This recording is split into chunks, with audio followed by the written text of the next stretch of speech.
Thank you. So all of you were here last week. I was going to do a little review, but we don't need to do that. I was going to talk a little bit about John Robinson because, Rob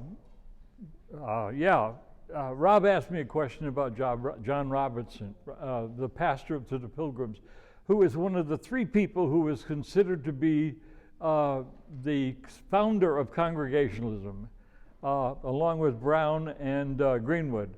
So Robinson actually had quite an experience. He was well educated. He was a Puritan. Actually, he was an Anglican who became a Puritan, but who got in contact with the church in Scrooby and became its pastor. And then they wanted to move to Holland, to the Netherlands.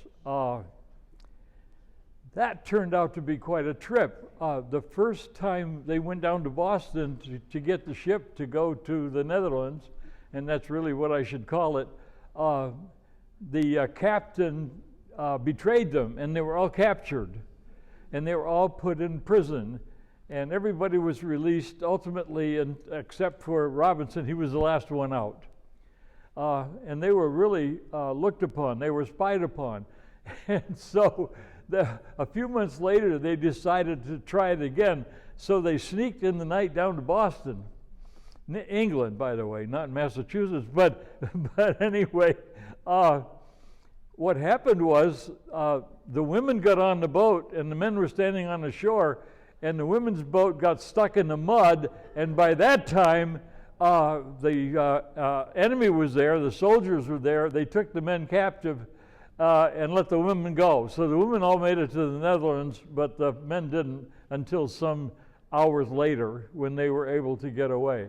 But anyway, he was at the church in Amsterdam and then with the church in Leiden, and he was on the dock in Southwark in England as they got ready to go, both the Speedwell and the Mayflower. And you know, the Speedwell sprung a leak about 40 hours out, and so had to come back.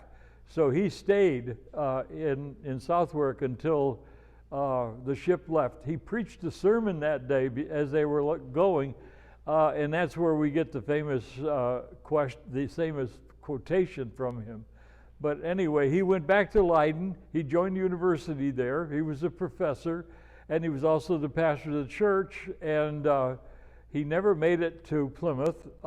He died in Leiden, and he's buried in St. Peter's Kirk in Leiden. And so he had quite a career as an individual. He was also a prolific writer and helped to establish the major premises of Congregationalism through his writing.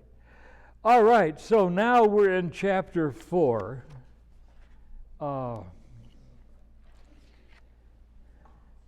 Colonial development in New England. I put up this one slide because I really like it. Who controls the past controls the future, and who controls the present controls the past. And that's very appropriate for today. That's a quotation that comes from George Orwell in 1984. The one thing that I learned for myself is that I have a past that I have to deal with, but then I can create a different past by what I do in this moment. So this moment gives me an opportunity to control the present, which becomes the past. And that changes my past. So I've done a lot of work on that. That's why this one probably is very important for me. Okay, chapter 4 is to show the Puritan influence upon the Pilgrim beginnings. And I was asking a question earlier. Does anybody know the gunpowder plot? Have you ever heard of Guy Fawkes? Oh, yeah. You have? Yeah. Okay. Did you know that Guy Fawkes was a Catholic, and the Catholics were out? James I of England, or James VI of Scotland, was on the throne at the time. He was a Presbyterian. He was very anti-Catholic, as well as being very anti-Puritan. But the point was, they wanted to get rid of him. The Catholics did, and they wanted to be back in control again. So they plotted against him. Did any of you see the television series Designated Survivor? Nobody did? Oh, a couple of people did. That was a terrorist who blew up the Capitol building, and in the process killed all of the senators and representatives, including the president and the vice president. And the designated survivor then was the head of the Department of Human Services, and he became the president, which was quite a premise. Well, that's what they were trying to do in England in November 4 and 5 of 1605. This was James' second session of his first English Parliament, and what they discovered in the basement of the building was a man hiding, guarding a pile of wood, and not far away there were 36 barrels of gunpowder. Well, you can imagine what would have happened if they'd blown up. So they intended to blow up Parliament House the following day and cause the destruction, as James put it, not only of my person nor of my wife and posterity, but of the whole body of the state in general. So it quickly became known, and it had an incredible influence upon James I, because he sanctioned some harsh measures to control English Catholics. They were required to take an oath of allegiance denying the Pope's authority over the king. He was conciliatory over the Catholics who took the oath of allegiance, and he tolerated crypto-Catholics. Do you know what a crypto-Catholic is? It may be similar to a crypto-Congregationalist, but I don't think so. But anyway, I put it down there. A crypto-Catholic is someone who outwardly conforms to different religion while secretly remaining a Catholic in private. And so he had respect for those. Henry Howard in his court was a crypto-Catholic, but was received back into the Catholic Church in his final months. But anyway, he had harsh measures for the Catholics.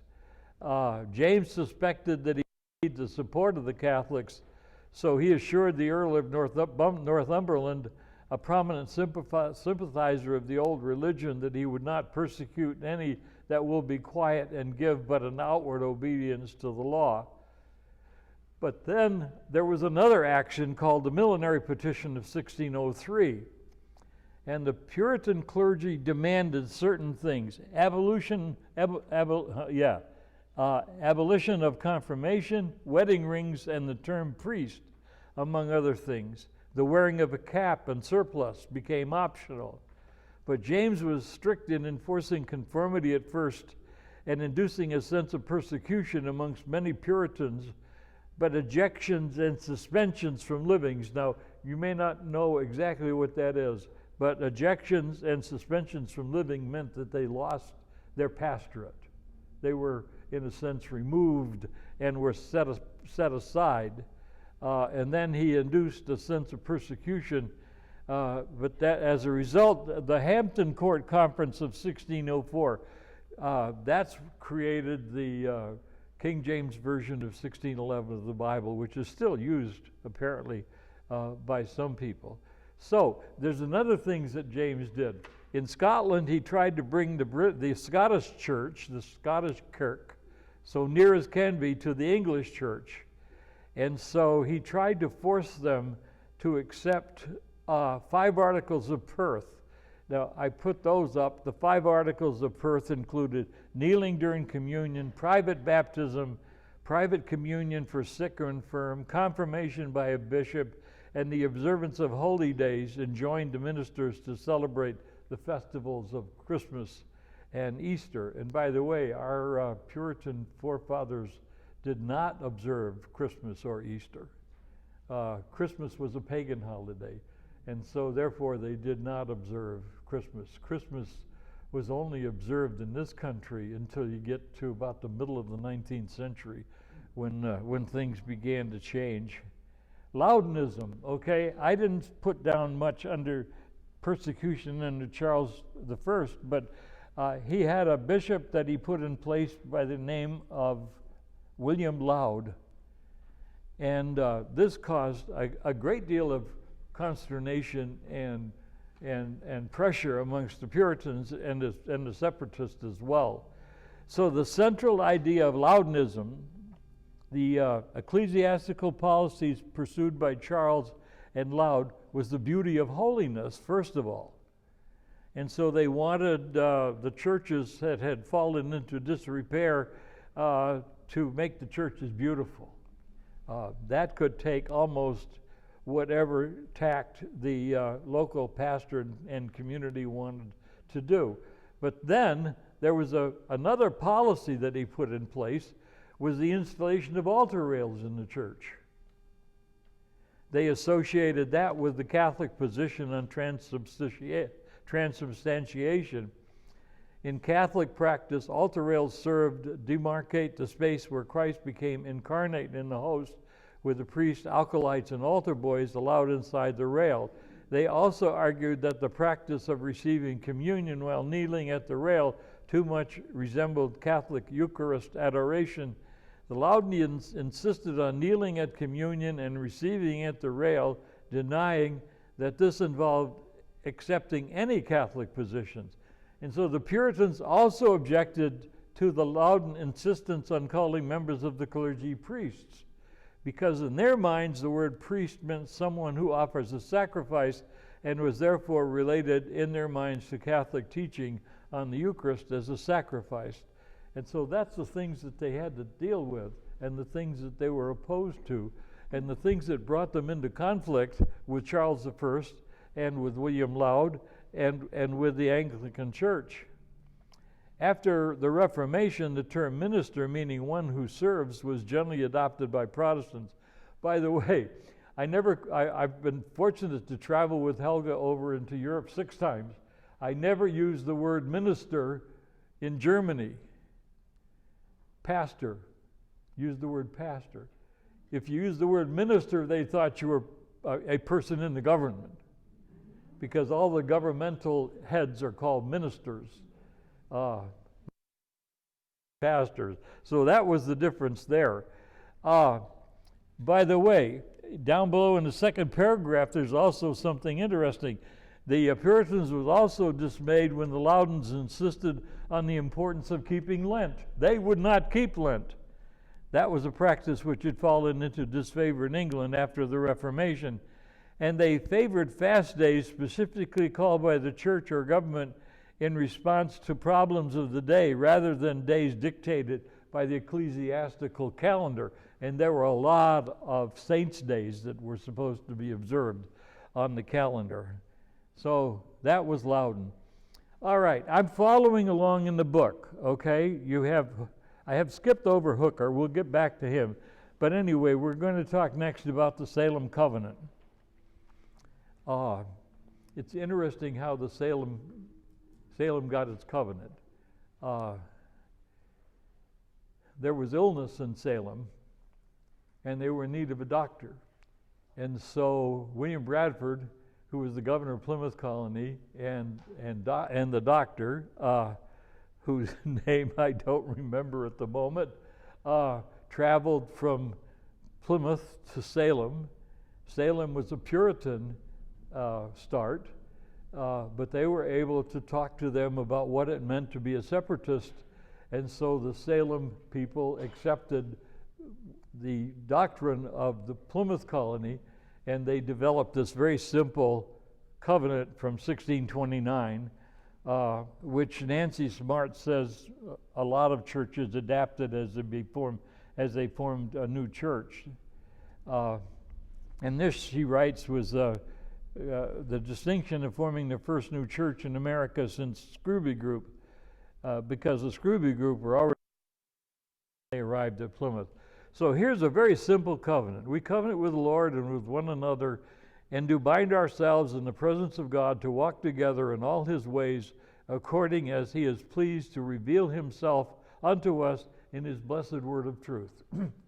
That's very simple. However, what happened is fascinating, because when you get to 1636, they have created what they call the enlarged covenant.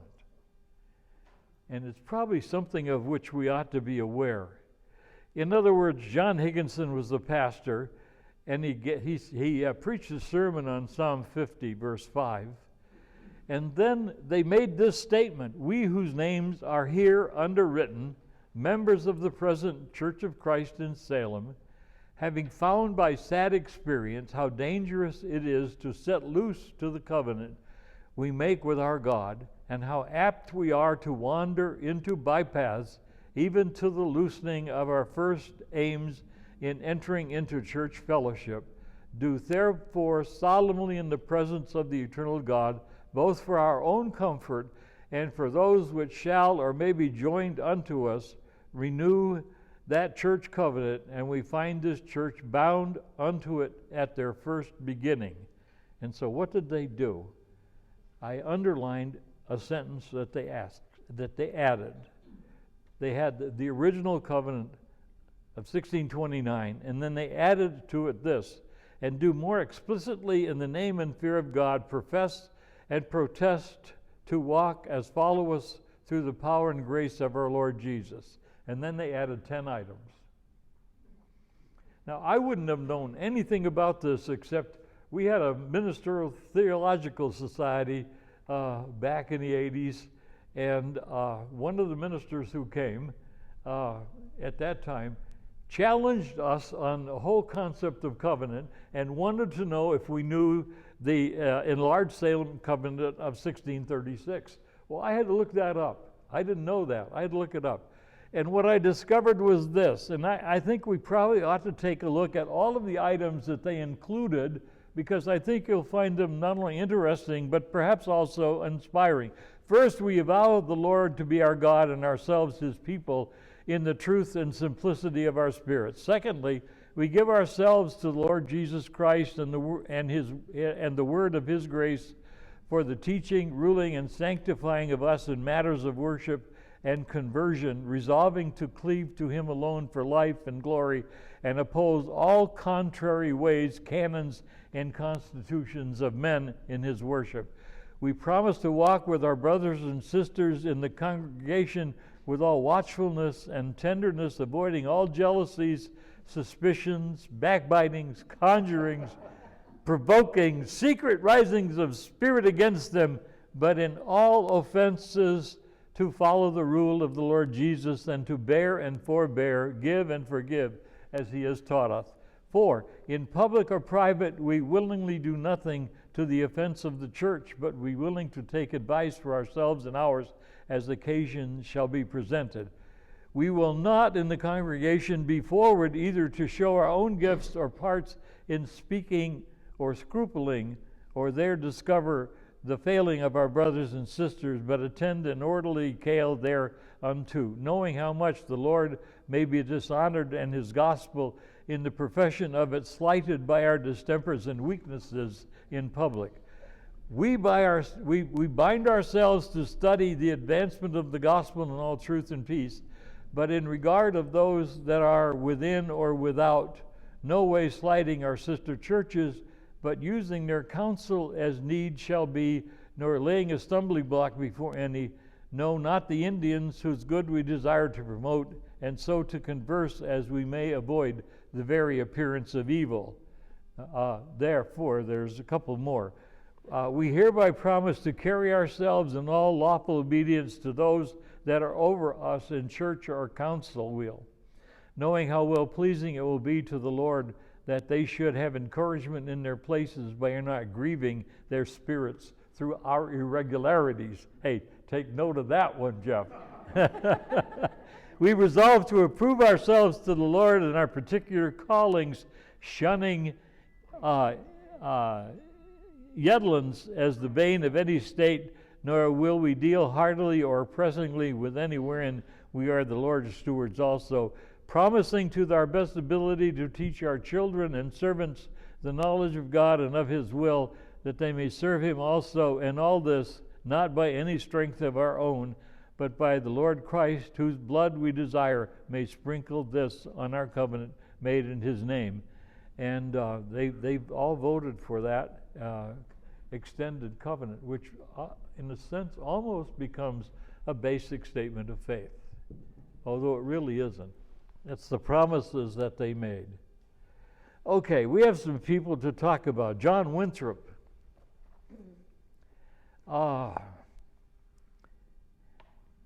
It talks about how he came and served the waves of immigrants from England in 1630. He was governor for 12 of the colony's first 20 years.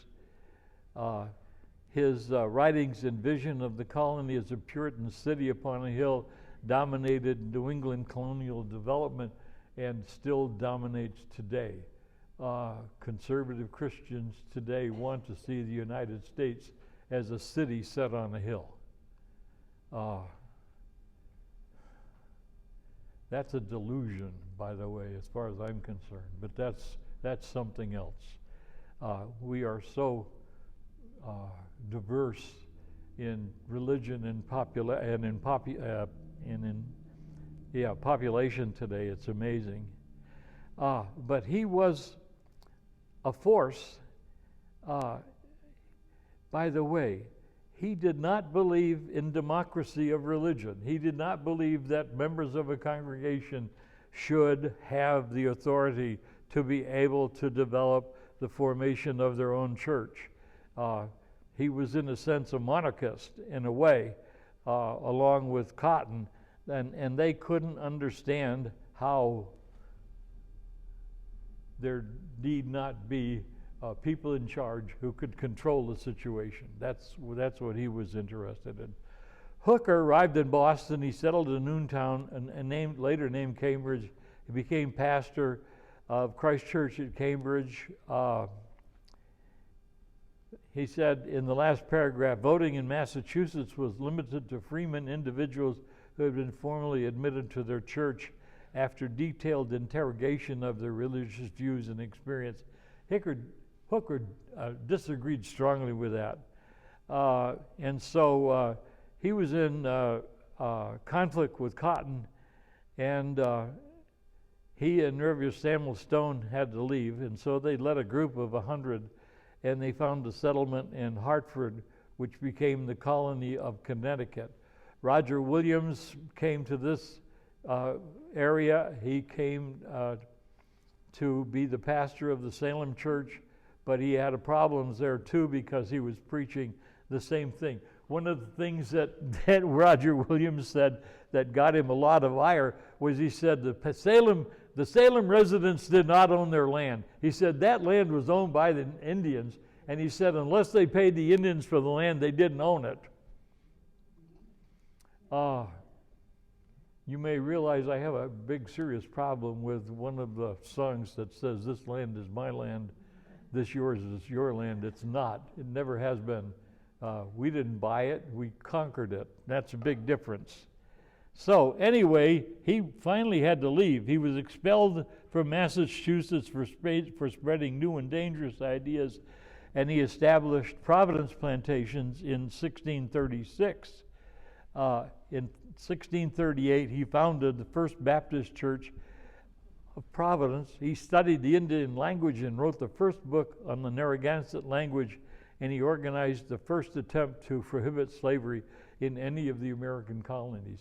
Roger Williams became a Baptist, and he helped found the colony of Rhode Island, to which Annie Hutchinson went. Annie Hutchinson, you women ought to take note of this. She's a remarkable woman.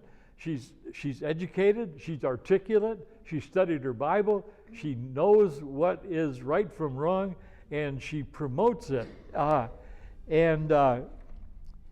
She was eventually tried and convicted and banished from the colony.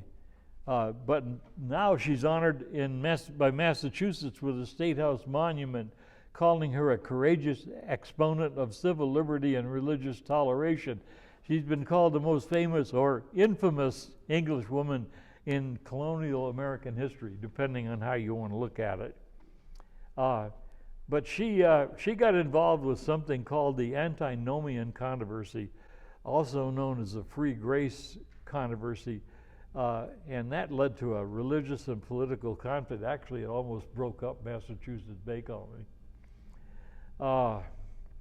The most notable free grace advocates were also called the antinomians, And Rob, we've talked a lot about the doctrine of works and the doctrine of grace.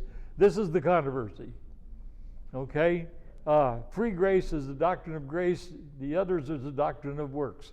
Some people wanted works, some people wanted grace. And Annie Hutchinson was the advocate for grace, and so the works people cast her out. And she went also down and got land from Canonicus and joined the people in Rhode Island, what would become Rhode Island. So anyway. So what did the antinomians believe? In grace instead of works. What does that mean? By grace you were saved, and not by works, lest any man should boast. Okay. Yeah. Sounds like something just preached. Oh, yes. Oh, yes. Oh, yes. Well, we've had a lot of fun. Reformed Baptist. Pardon? He's a Reformed Baptist, as was Joel Frederickson, which is really ironic because Roger Williams, we got this link to the Baptist church from the Congregational Church. Roger Williams. Yes. Yeah. Yeah. Yeah, so it's kind of interesting. When you go up to Green Lake, there's a Roger Williams Inn. Oh, is there? At the Lasonia. Yeah. And I didn't know anything about Roger Williams, but now I know he started out as a Congregationalist, which means we've come full cycle, because now we got Baptist as their senior pastor. And Joel was too, so we brought back to Congregationalism. Well, I'm sort of with Jeff on that, because I came from a different denomination into Congregationalism in '73. Mm-hmm. Yeah. And this church has a lot of what we call. Pardon? We call ourselves Reformed Catholics or recovering Catholics. Ah, recovering Catholics? Oh, okay. Yeah. So, you get down to the last sentence. The controversy was a theological debate concerning the covenant of grace and the covenant of works. And that's where that was. Wow. Okay, Puritans and Quakers. The Puritans came to American colonies to worship as they chose. They believed the official Anglican Church of England was corrupt. However, they did not extend religious freedom to anyone else. Oh. What's amazing is the Puritans of Massachusetts Bay Colony were as intolerant of the Quakers as the Crown had been intolerant of the Puritans in England, and maybe even more so. This perhaps ought to have a disclaimer that says the description of this is graphic, and you may want to cover the eyes and ears of your children in order to hear it.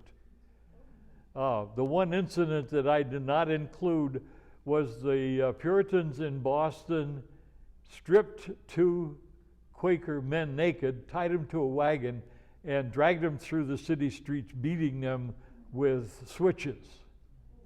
But this one here, laws were passed against harboring Quakers in one's home.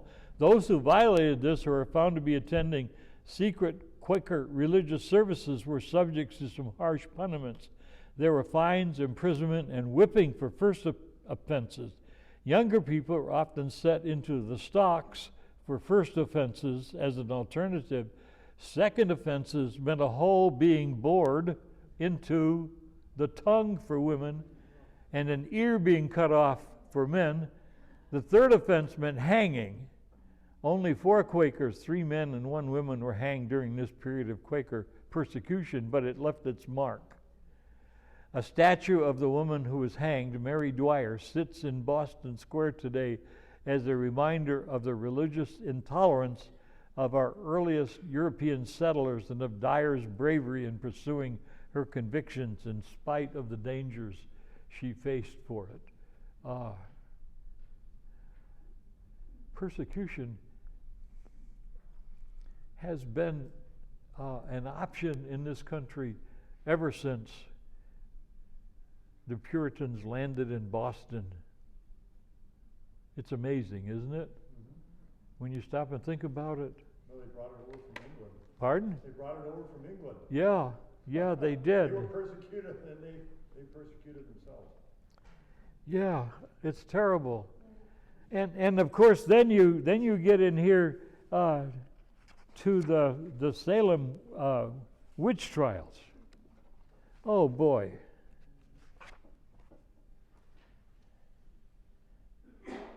That was really difficult time. Two basically children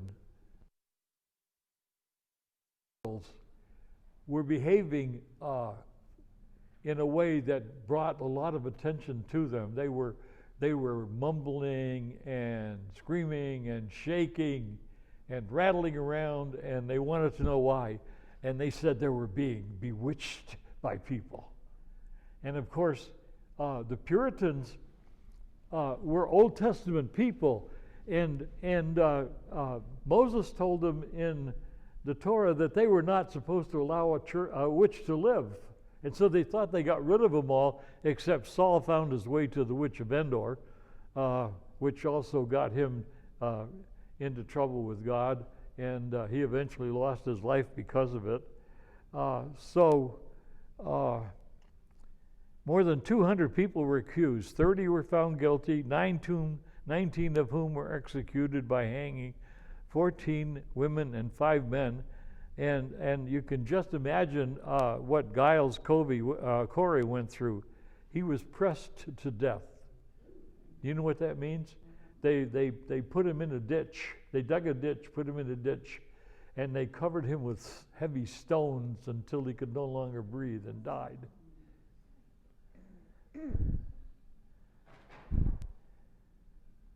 And on September 22, 1692, 8 more persons were executed. And after execution, Mr. Noyes, turning him to the bodies, said, "What a sad sight it is to see 8 firebrands of hell hanging there." Well, they weren't. It was all an emotional. Cotton Mather wrote a book, Wonders of the Invisible World, and it was given to Phipps when he returned from fighting in Maine in early October.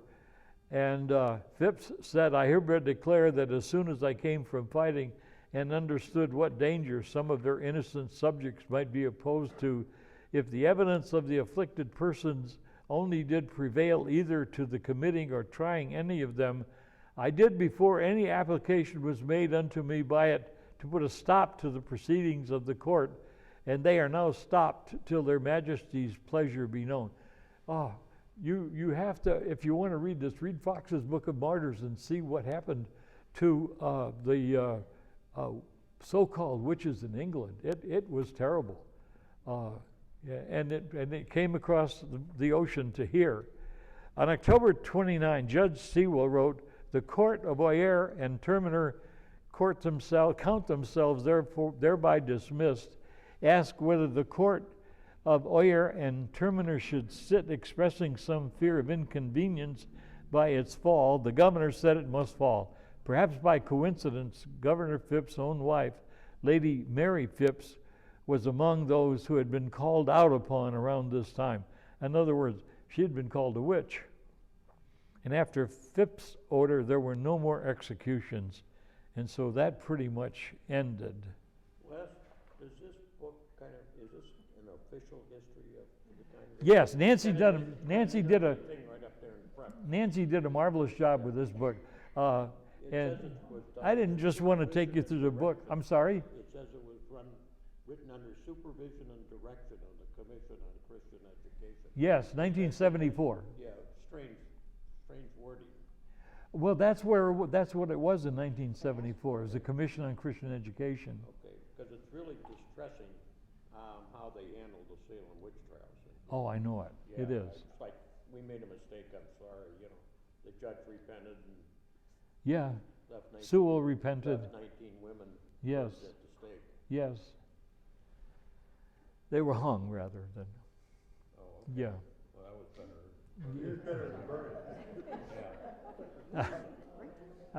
They were hung from a tree. So if you've ever seen an old Western where supposedly someone, the Oxbow incident was one of the old movies where a man was hanged from a tree. And the point is, it wasn't like being hanged from a scaffold. No, it was extremely painful and long, and sometimes it took an hour for a person to die. Yeah, it was terrible. Yeah, okay, so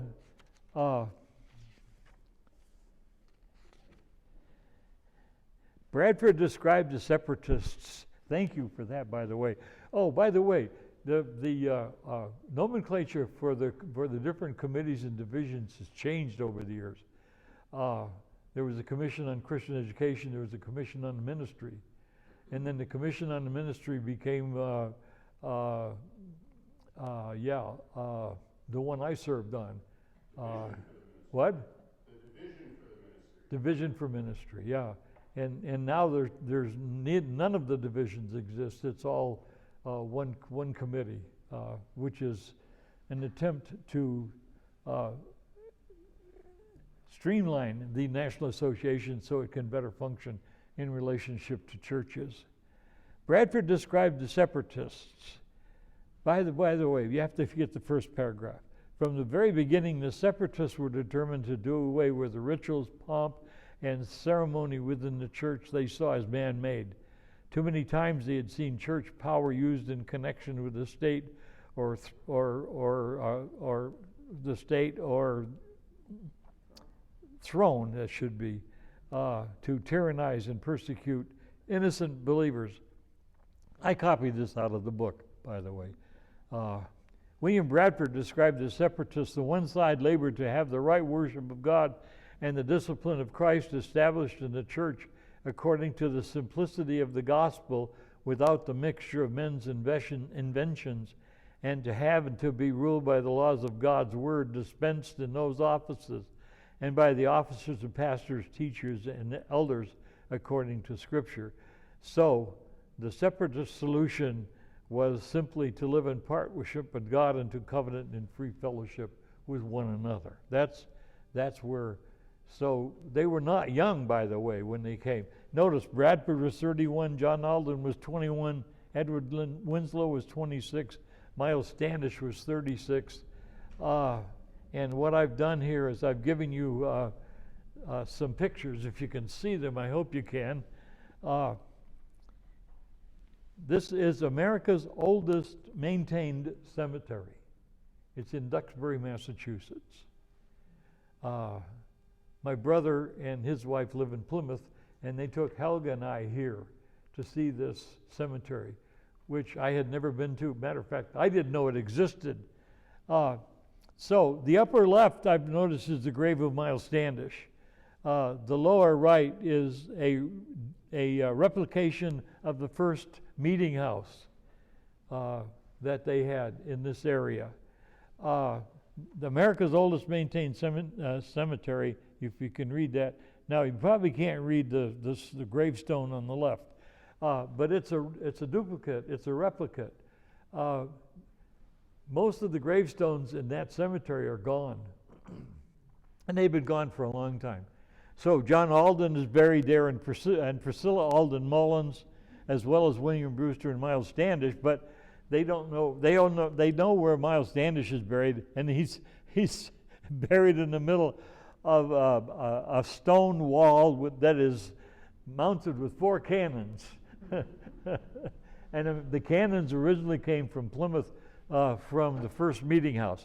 But anyway, the gravestone is in memory of Priscilla Alden Mullins.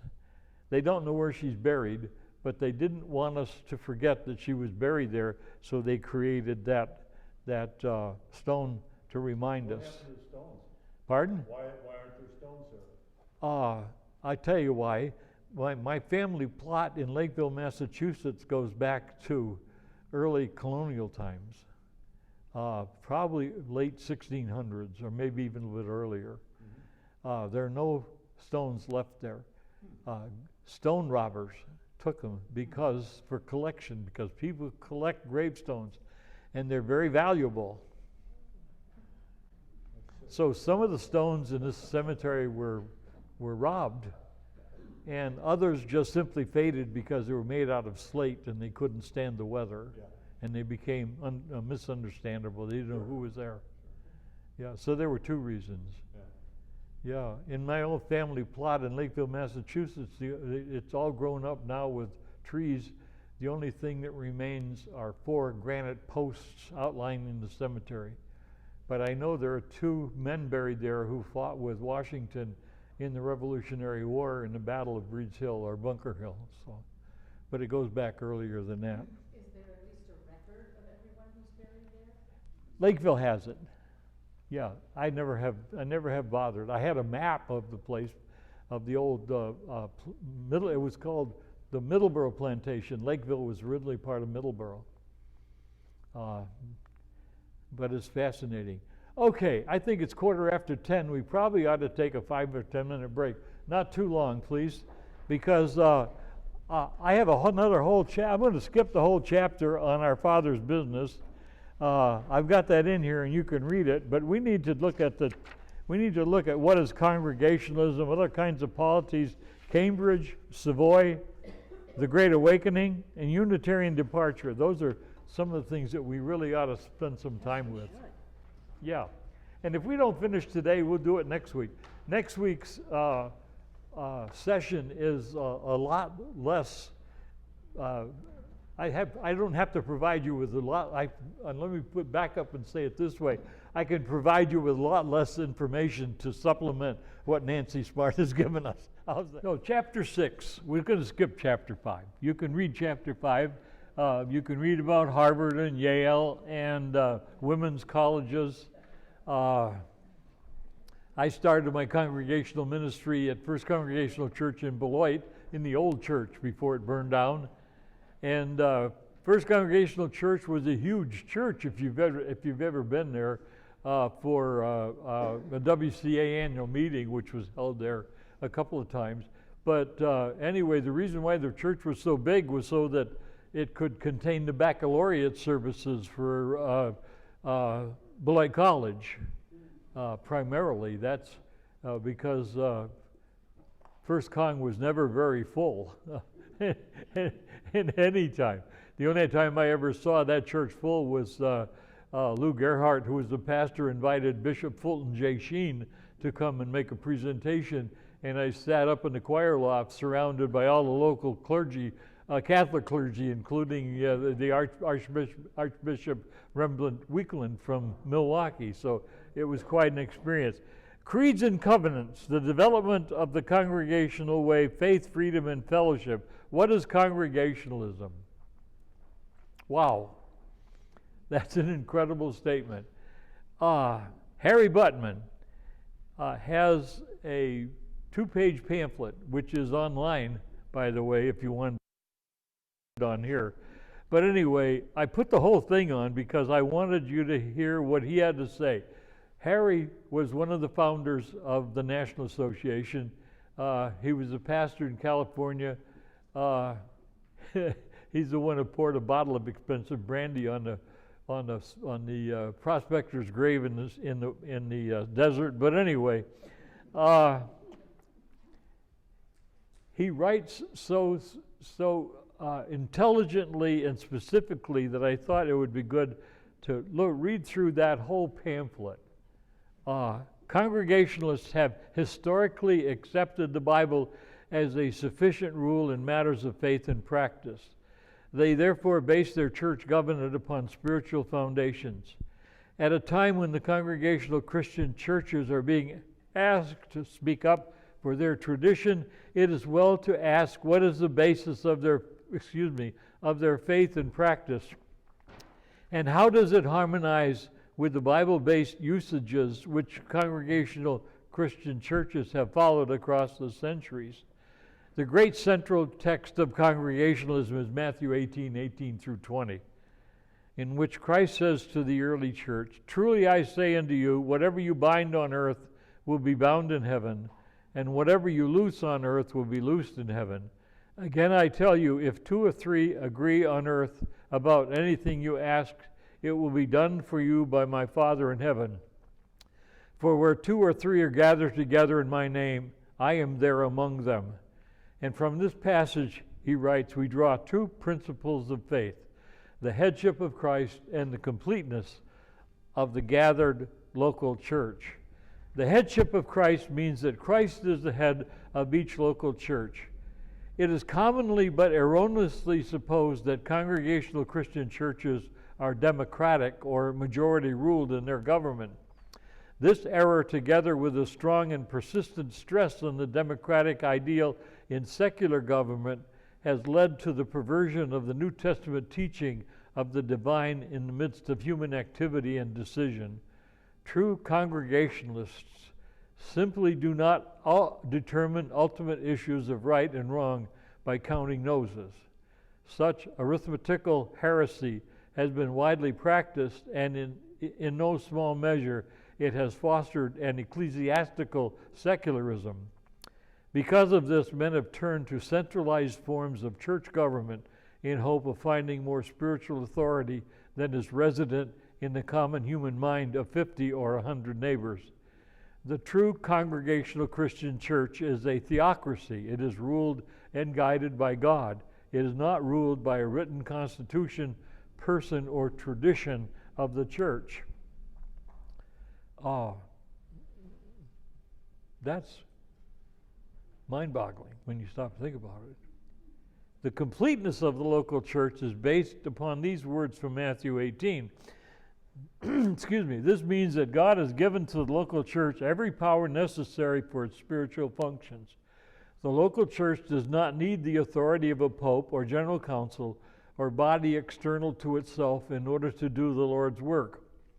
This is a radically different concept than that of the one great national or international church. Any ecclesiastical organization which ignores or contravenes the completeness of the local church is not congregational. In historical practice in America, Congregationalists come to stand for two basic principles: the autonomy of the local church and the fellowship of the local churches. No better definition of Congregationalism has ever been written than that of the noted scholar Dr. William E. Barton, which is found on page 15 of his definitive book, The Law of Congregational Usage. Congregationalism is that system of church organization which recognizes the independence and autonomy of the local church and the association of churches through voluntary organizations devised for fellowship and cooperation. Those churches which intend to be congregational cannot accept a constitution or ecclesiastical organization which is at variance with this definition. God is the distinct witness of churches in the congregational order. The small c is deliberate here in order such as the Baptist and Unitarian, which have a polity like ours. It is worth remembering that the most popular polity in the United States is congregational. In practical terms, autonomy means that a local church is free from the bondage of ecclesiastical control. We unfortunately been forced to stress one principal doctrine to the exclusion of the second great truth of Congregationalism. What's amazing, I've studied an enormous amount of church history, and especially from apostolic times up till the present. And what I've noticed particularly, and especially in my old church, from which I was a prodigal child and eventually a minister, but anyway, that's another story. It started out as a congregational church, but it developed over the years the organization that it was felt necessary in order to maintain the doctrines of the church. But what's happened was the organization became dictatorial. It went from the local church to associations, to conferences, to divisions, to multiple divisions, to a general conference. The same thing has happened in the UCC, by the way. But the point is, it's very, very difficult to maintain autonomy in the world today, where the local church seeks to run its own programs, employ its own pastor, and carry out its own missions projects, because it sometimes seems so very, very difficult to do.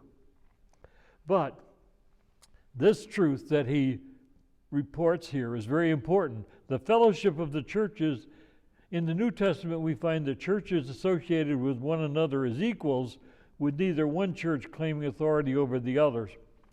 The early churches lived together in an atmosphere of mutual love, not in relationship of dominance and submission. Congregationalists follow their example, have company together because they choose to, not because the book of discipline forced them to any ecclesiastical organization which attempts to define, describe, or delineate the life, work, and relationship of our churches to Christ, violates the congregational principle of fellowship because it presumes to put in black and white what ought to be written only on the heart. Any organization which claims to be congregational polity will therefore have these 4 marks clearly stated and visibly practiced. It will specifically honor the headship of Christ in each local gathered church. It will exalt the spiritual completeness of each local church. It will acknowledge, respect, and defend the autonomy of each local church. And it will recognize Christian fellowship, not ecclesiastical law, as the tie that binds our churches together. So there was a challenge back in colonial times from England. They wanted to know answers to 9 positions of their polity, and these are Presbyterians, or the second list of 32 questions, and this raised a lot of consternation on the part of the Puritans and the Separatists in Massachusetts. And so what they did was they asked Thomas Hooker to reply, and he did this in a survey of the sum of church discipline. Unfortunately, the ship carrying the manuscript to be printed in England was lost at sea. So he rewrote most of his work, but he died before it was completed. It was published with an explanation letter the year after his death. The ministers had approved it, so we may be sure it faithfully represents the congregational beliefs of that time. So Hooker's reply, condensed and put into modern language, this is what he wrote. The New Testament does not indicate any Presbyterian pattern in which a special group rules over many congregations. It does show a congregational pattern appointed by Christ in which complete power lies in each church. Christ is the only head of a congregational church. A congregational church has a covenant relationship, either written or understood. A congregational church elects its own officers, which are ministers, elders, deacons, and teachers. Those were the 4 basic groups of leadership in the early days. Therefore, a church is a church before they are elected, and it ordains them after election. To be a minister, a man must be elected by a church. By the way, back in colonial times, there were no free pastors. What I mean by that is if you were the pastor of a local church, when you left that church, you were no longer ordained. If you were called by another church to become their pastor, you had to be ordained by that church in order to be the pastor of that particular congregation. A congregational church exercises its own discipline over its own members and officers, no one else. Only the children of members should be baptized. Well, you have to also remember we had a lot of controversy over something that you mentioned, Jeff, the halfway covenant. We won't get into that. Anyway, congregational churches should meet together as occasion requires in associations or councils, and in platforms they use the word synod, which means council.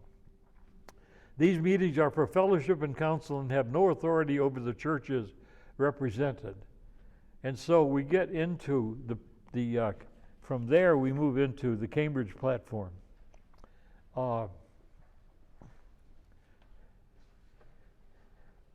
They wanted some specific points of concern concerning church membership and baptism. So they met on September 1st of 1646 and would continue to meet periodically into August of 1648.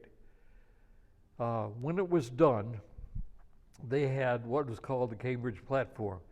Now, the Cambridge Platform was written during the time when the Westminster Confession was being created in England. Westminster is a long doctrine-related work that outlines what it is that they believed at the time. It's really a statement of faith. Cambridge people accepted the Westminster Confession as being valid for them because, remember, at this point they're all Calvinists. And that's what Westminster was. Westminster was a statement of Calvinistic theology. But what they did was they changed the end of Westminster in order to create Cambridge so that the local church autonomy could be maintained, and the principles which Buttman has expressed or which Hooker expressed could be included in that. So that's where Cambridge is. And that's what I have reported for you. What have I done? I've restated it. That's what I've done. I was looking for a word I couldn't find. Have you ever that happen to you? Oh, yeah. You want to know something interesting? I'm 86 years old, okay? I never expected to live this long. But one thing I learned about being older is the mind is like a file cabinet. Have you heard that one? When you're young, there's nothing in it to speak of, so it's easy to find stuff. Okay? When you get to be my age, the file cabinet is so stuffed full that it takes you sometimes hours to find what you're trying to get a hold of. It's there, it's just. So I have a lot of fun with that. Okay, the Cambridge Platform was organized into a preface and 17 chapters. The preface was written by Cotton and counters various criticisms leveled against the New England churches and defends their orthodoxy. And here I've tried to put in the first 4 chapters explain that congregational polity is the only form of church government authorized in the Bible. And the platform states that a church should operate down toward the bottom in mixed government, the elements of monarchy, Jesus Christ as king and head of the church, according to Ephesians 3, or 1, let's see, which one is it? One of the two. Democracy, congregational governments, and aristocracy ruled by officers. The authority given to the congregation includes choosing its own officers, admitting new church members, public censures, excommunication, and restoration to church fellowship. Now, Savoy is a Congregationalist statement of faith. Now, she does mention here on page 27 the importance of faith as a companion of freedom and fellowship, and the most eloquently expressed in the assembly at the Savoy Palace in London in 1658. They met for 11 or 12 days in October. There were representatives, mostly laymen, from over 100 independent churches. They appointed 6 people to drop a confession. The writers were influenced by the Cambridge Platform, which was a statement of church government produced by the Congregational churches in New England. The Westminster Confession of Faith was used as a basic template. They adopted a few verbal alterations, the doctrinal definitions of Westminster, reconstructing only the part relating to church government. The main effect of the declaration of the Savoy Assembly was to confirm the Westminster theology. It was an addition of a new chapter entitled Of the Gospel and of the Extent of Grace. Therefore, other changes include a replacement of 2 chapters, 30 and 31 of Westminster, concerned with congregational church government. In these chapters, the autonomy of the local church is asserted. So that took care of that. So what is Congregationalism then, when you come right down to it? It's defined more by polity than theology. I hope I hope, I think I am. I volunteered to do the lay ministry training program on congregational history and polity here in an all-day session in May and one in June. We have 12 students in the lay ministry training program. I don't know whether there are any from here or not, but anyway, we'll have a lot of fun with that. The point being that polity is more important, or polity is of equal importance to theology. Theology is theos, logos. You know that, right? You did that in the sermon, Rob, right? Not too long ago, as I remember. Would you define polity? Pardon? Would you define polity? Polity is the administration of the church. The governance. Pardon? The governance. The governance of the church, yeah. And you can find polity in the Constitution, the way the United States is governed. That's polity. Polity is defined as the means whereby the organization is organized, and so I have a hard time sometimes with polity. I don't have a hard time with theology, except for all the doubts I have, but then that's something else. Any organization which claims to be congregation and polity will therefore have these 4 marks clearly stated and visibly practiced. It will specifically honor the headship of Christ in each local gathered church. It will exalt the spiritual completeness of each local church. It will acknowledge and respect and defend the autonomy of each local church, and it will recognize Christian fellowship, not ecclesiastical law, as the tie that binds our churches together in fellowship. In other words, the Ozaukee Congregational Church is also a member of the Wisconsin Congregational Association of Churches, and we get together every once in a while for fellowship and for informational meetings, as we will get together in April up in Green Bay. One of my biggest problems with with churches' participation is some churches decide not to send delegates. The pastors decide not to attend.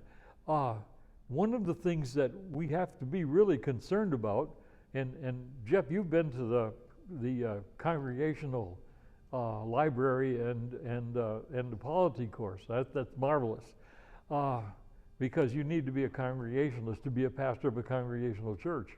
But you came from a Congregational tradition, so that's all right. That helps. But it doesn't help for somebody who comes from Presbyterianism or Lutheranism, and that's been the case. Our churches are not sufficiently determined to make sure that their pastor, whom they call, is a Congregationalist. There's a church on Silver Springs Road. It used to be Mayflower Congregational Church. It is no longer. Pardon? It's on Brown Deer Road in River Hills. Oh, it's on Brown Deer Road. Okay, I got the wrong road. That's all right. But anyway, it used to be Mayflower Congregational Church. It's no longer a Congregational church. Because the people that they called to be the pastor were not Congregationalists.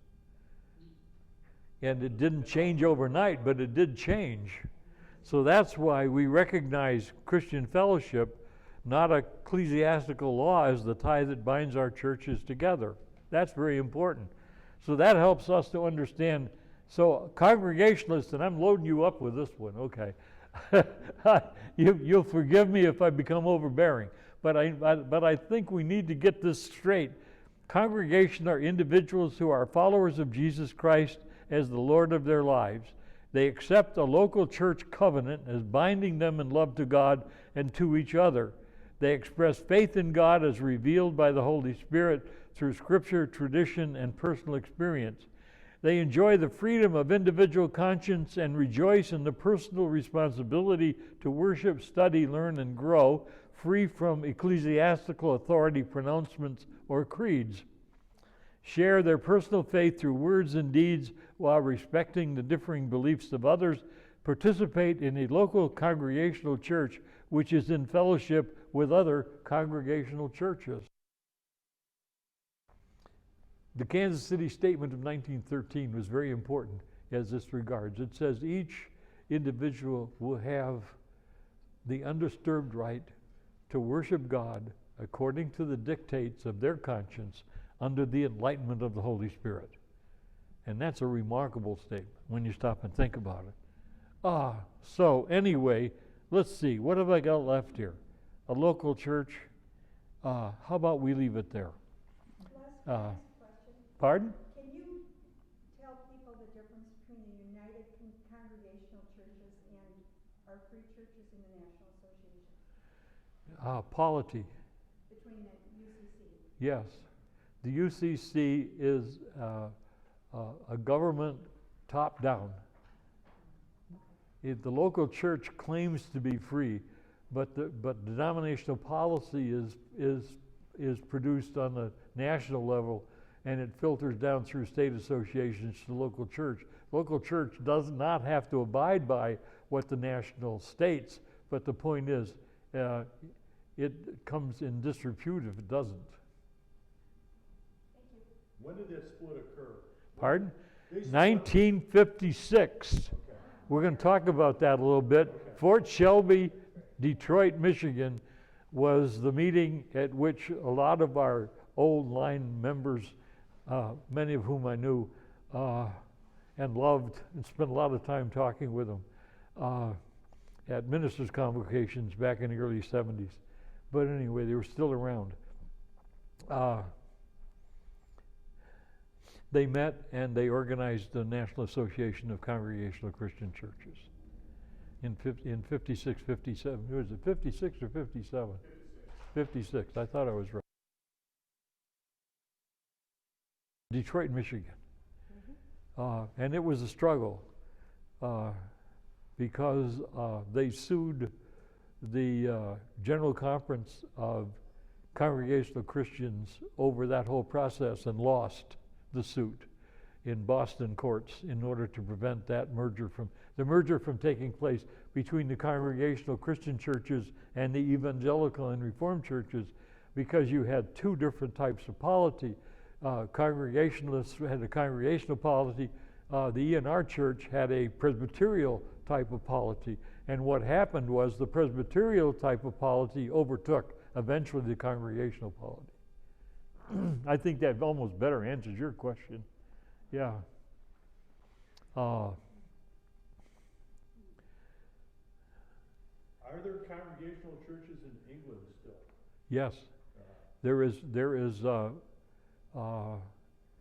International Fellowship of Congregational Christian Churches, which meets around the globe, and it has met numerous times in England. Okay. Yes. Are you going to talk about the split with the Unitarians? In the last chapter, yes. We'll cover it a little bit. Yeah. It's not only polity, it also becomes theological. Yeah. Yeah. Yeah. Big time. Yeah.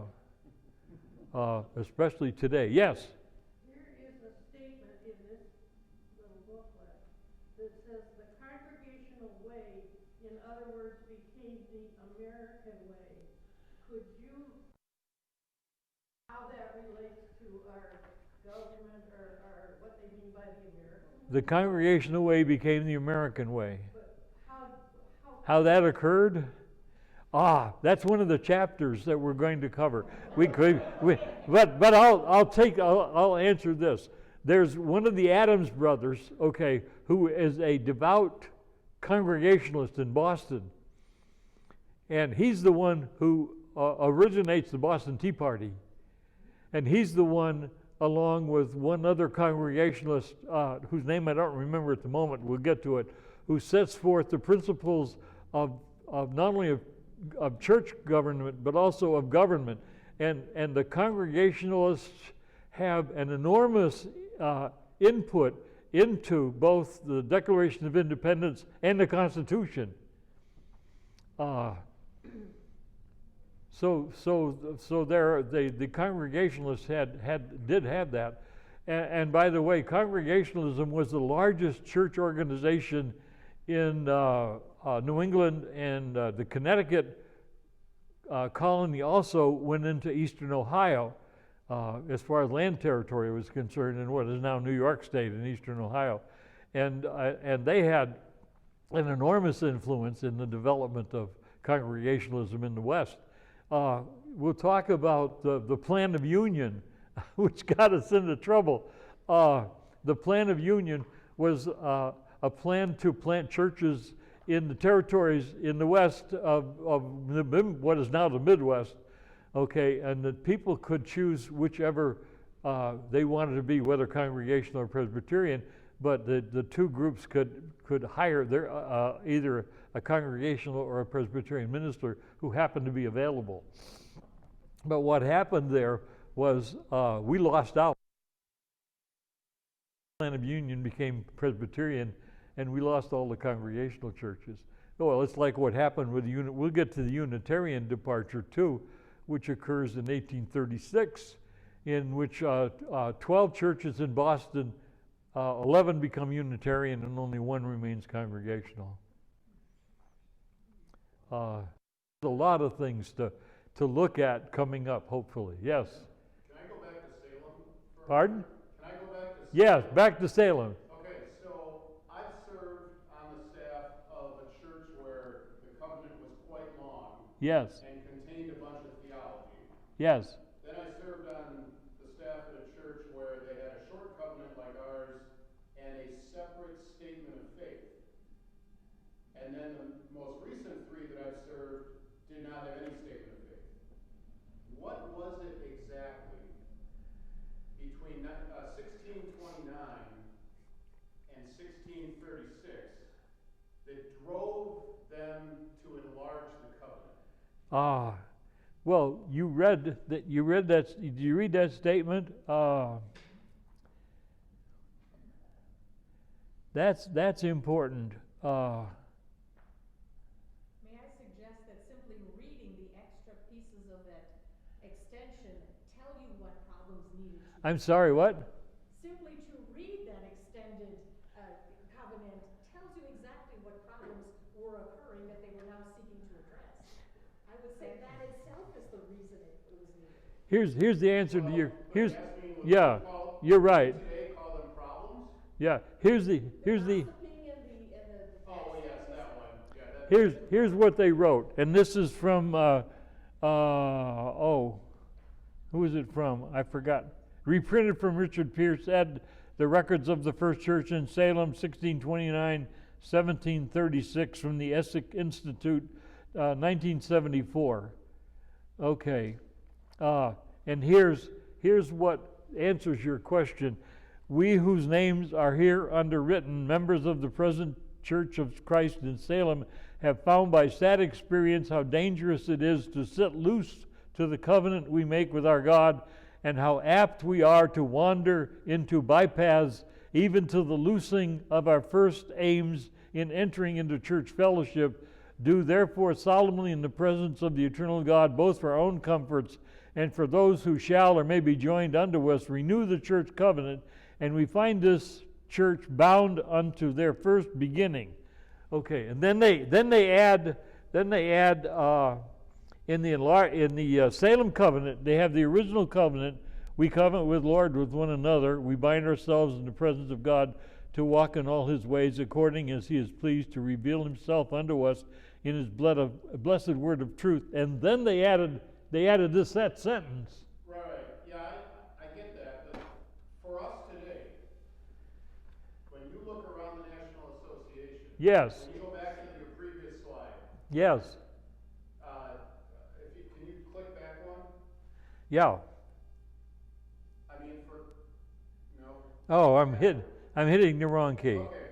Oh. Today, our congregational church is in danger of sitting loose the covenant we make with our God and wandering into paths, even the loosening of our first aims. Yes. And what's it? I mean, No question of that. Okay? And for various reasons. Now, some are legitimate reasons. Work reasons are legitimate reasons. It's like It's like the farmer who said to the pastor who was out getting his hay in on a Sunday, he said, I'd rather be out gathering in my hay and thinking about church than be in church and thinking about gathering my hay.